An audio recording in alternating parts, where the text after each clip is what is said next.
Hi guys, so today I am wanting to talk to you about something that will be more for those of you who've got a proper DSLR camera or a mirrorless camera, something that at least has full manual control. But if you only use your iPhone or phone camera at the moment, but want to learn a little bit more about photography, then stick around because this is going to be an interesting video. Today I want to talk to you about something called Aperture, which is one of the most creative controls that you can change on a fully manual camera. Unfortunately, with phone cameras, the aperture tends to be fixed, and even with using apps that allow you to change some camera settings, there isn't an app that will allow you to change the aperture on your phone camera. So if you've got a full DSLR, or at least a camera that you can change the aperture on, this is going to open up a world of creative opportunities for you once you learn how to control your aperture.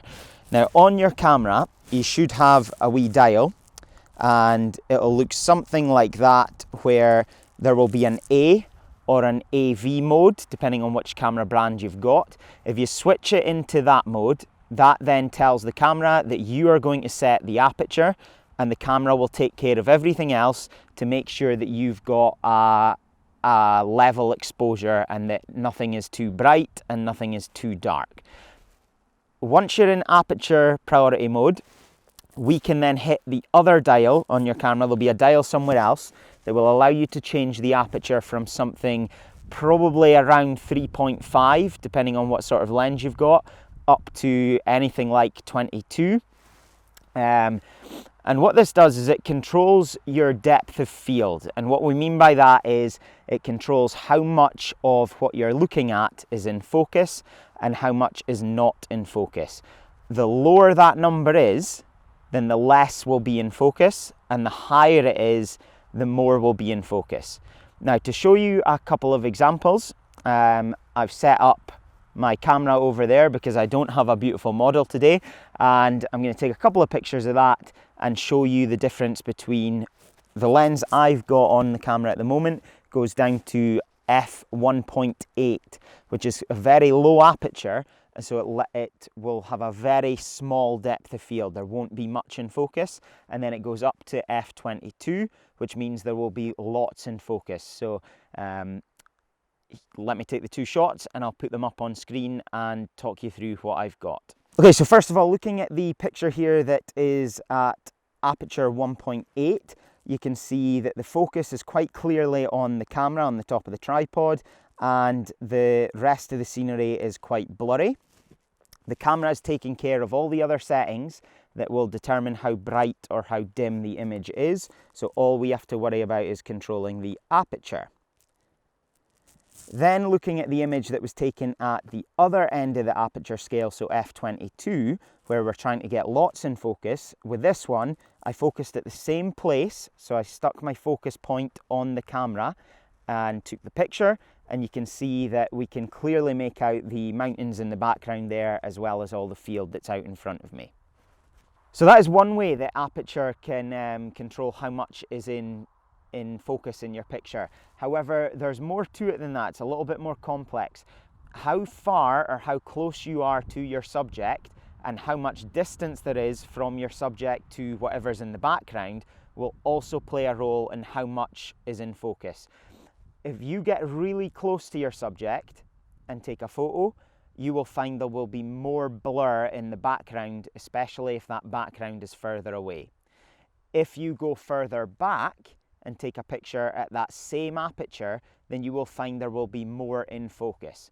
So to demonstrate that, I'll take another couple of pictures and talk you through them. Okay, so with these next two pictures, this one I've got really as close as I possibly could to the camera, again taken at aperture 1.8, and you can see how not only does the background just melt away, but also the front of the camera there, the hood of the lens, is a little bit blurry as well.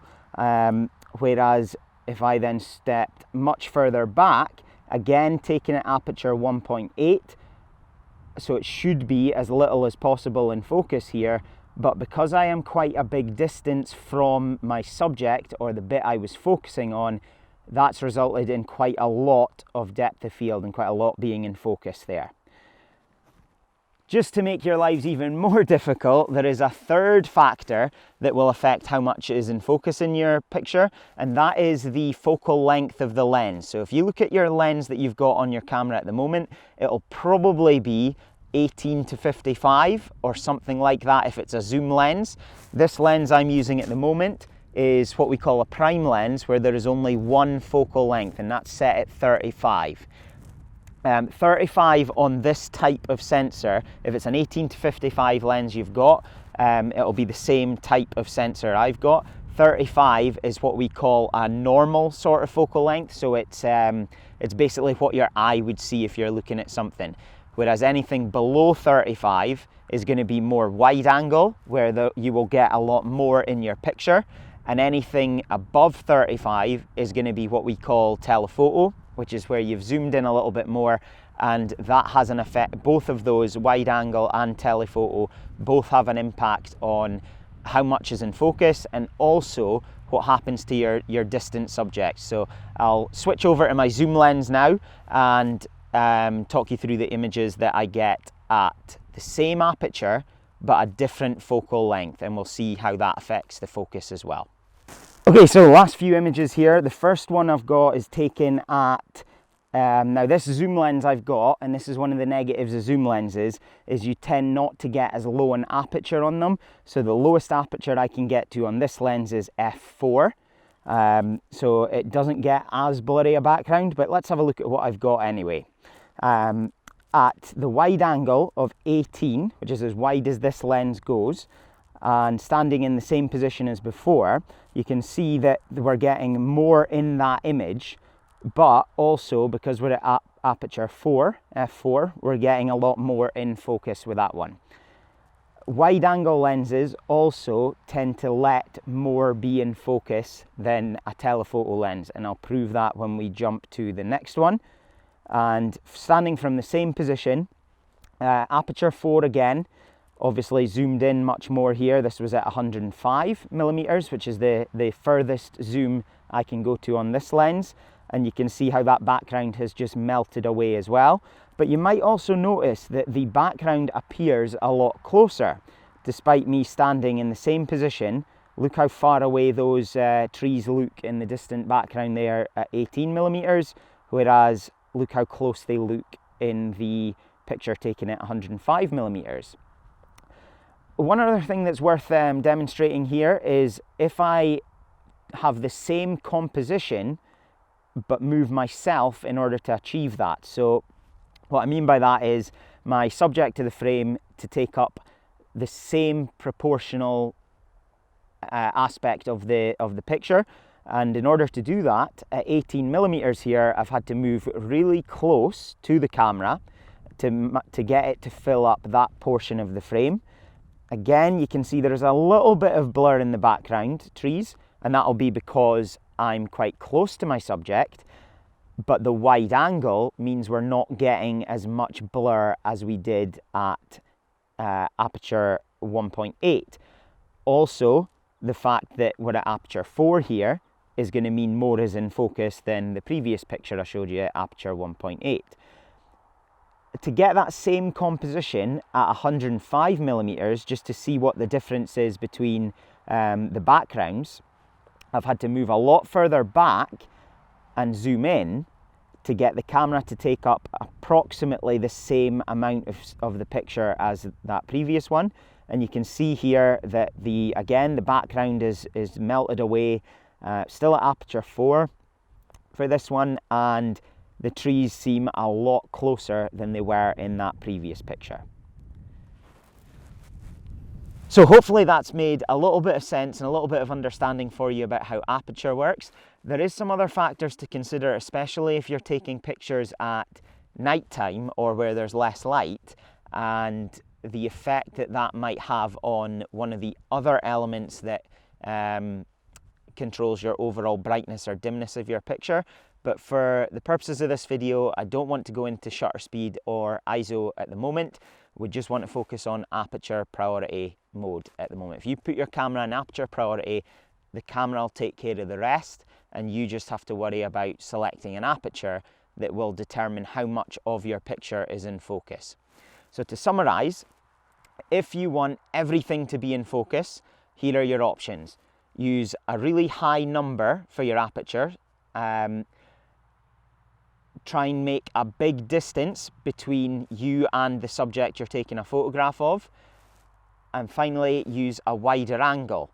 Those three factors will all help get as much in focus as possible. If you want to create a picture that has a really blurry background, you're doing the opposite three things. So you want to get as low an aperture as you can. You want to get as close to your subject as is sensible for the picture that you're taking, a big distance between your subject and the background, and finally, as zoomed in as you can on your lens.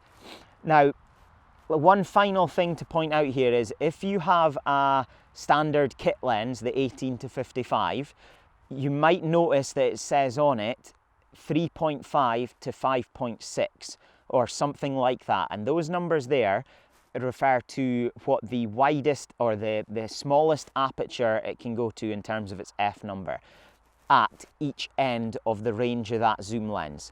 So at 18 millimeters, the lowest f number you can set will be 3.5, whereas up at 55 millimeters, the lowest f number you can set will be 5.6. Now you've got a bit of a dilemma there because they are both contradictory towards if you want that blurry background. Do you prioritize being as zoomed in as possible and sacrifice the f number that you can set, or do you go as wide as possible and set as low an aperture as you can, that 3.5? What you will find is that, and go out and experiment with this, try this yourself, but what you will find is that the more zoomed in you are, the blurrier that background will be. So if you can get to 55 millimeters and you have to shoot at f5.6, that will give you a blurrier background than shooting at 18 millimeters at 3.5. Okay, that takes us to the end of this video, guys. Hopefully you found this helpful. If you did, hit that like button and let me know. Drop a comment if there's anything that didn't make sense or you'd like some clarification on. And well worth sticking around because one of our future themes is going to be depth, where you can choose to try and get lots of stuff in focus and have a lot of depth to your image, or you could try and go with something that has very narrow depth of field and hardly anything in focus with a nice blurry background. Thanks for watching.